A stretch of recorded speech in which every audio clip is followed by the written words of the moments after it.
আজ আমি একটা আমার পছন্দের শাক রান্না করছি। আর এই শাকটা খেতে অনেক মজার ছিল। দেখতে যেমন হয়েছিল আর শাকটা খেতেও কিন্তু অনেক মজার হয়েছিল। তো শাকটা ছিল পাট শাক।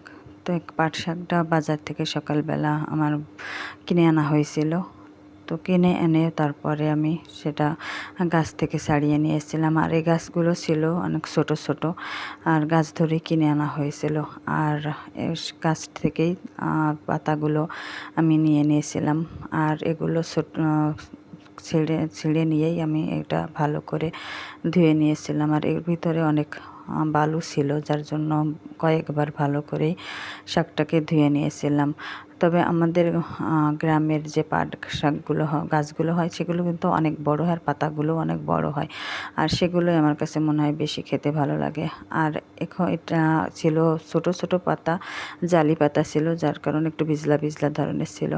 আর তো পাতাগুলো আমি ছিঁড়ে ধুয়ে ভালো করে কেটে নিয়েছি, কুচি কুচি করে কেটে নিয়েছি। আর এখানে পেঁয়াজ, রসুন, লবণ, হলুদ, মরিচ, জিরা, তেল সব কিছু দিয়ে, গরম মশলা, দারচিনি, এলাচ সব কিছু দিয়ে আমি ভালো করে হাত দিয়ে এভাবে করে মাখিয়ে নিচ্ছি কিছুক্ষণ ধরে। তো কিছু সময় নিয়ে ভালো করে মাখিয়ে নিলে ডালটা খেতে কিন্তু অনেক ভালো লাগবে।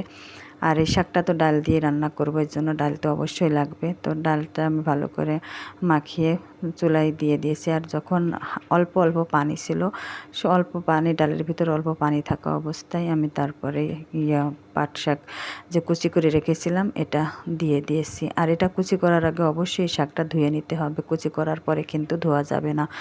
তো এভাবে করে আমি ডালের সঙ্গে শাকটাকে ভালো করে মিশিয়ে দিচ্ছি। আর এভাবে অল্প কিছুক্ষণ রান্না করে নেব, অল্প জালেই কিন্তু এই শাকটা সিদ্ধ হয়ে যাবে। তো এই শাকটা জালি ছিল, যার কারণে অল্পতেই কিন্তু সিদ্ধ হয়ে গেছিলো। আর এটা জালি শাক ছিল, যার কারণে একটু বিজলা ধরনের হয়ে গেছিলো। তো এখানে আমি আবার ফোড়ন দেওয়ার জন্য রসুন আর জিরা, তারপর পেঁয়াজ আবার লালচে করে ভাজি করে নিয়ে আবার এটাকে ফোড়নে ঢেলে দিলাম। তো এভাবে করে ভালো করে নেড়ে চেড়ে নিচ্ছি, যাতে করে তেলের সঙ্গে মশলার সাথে ভালো করে শাকটা একদম মিশে যায়। তো শাকটা খেতে কিন্তু মাশাআল্লাহ অনেক মজার হয়েছিল। আর এই শাকটা একটু ভিজলা ভিজলা হলেও কিন্তু খেতে ভালো লাগছিল। তো এভাবে করে আমি অনেকক্ষণ ধরে নাড়িয়ে চাড়িয়ে নিয়েছি। আর কিছুক্ষণ রেখে আমি নামিয়ে নিব। তো এখানে আমার কিন্তু শাকটা হয়ে গিয়েছে, ডাল আর পাট শাক। তো এটা অনেক মজার ছিল। সবাই ভালো থাকবে, সুস্থ থাকবে। আল্লাহ হাফেজ।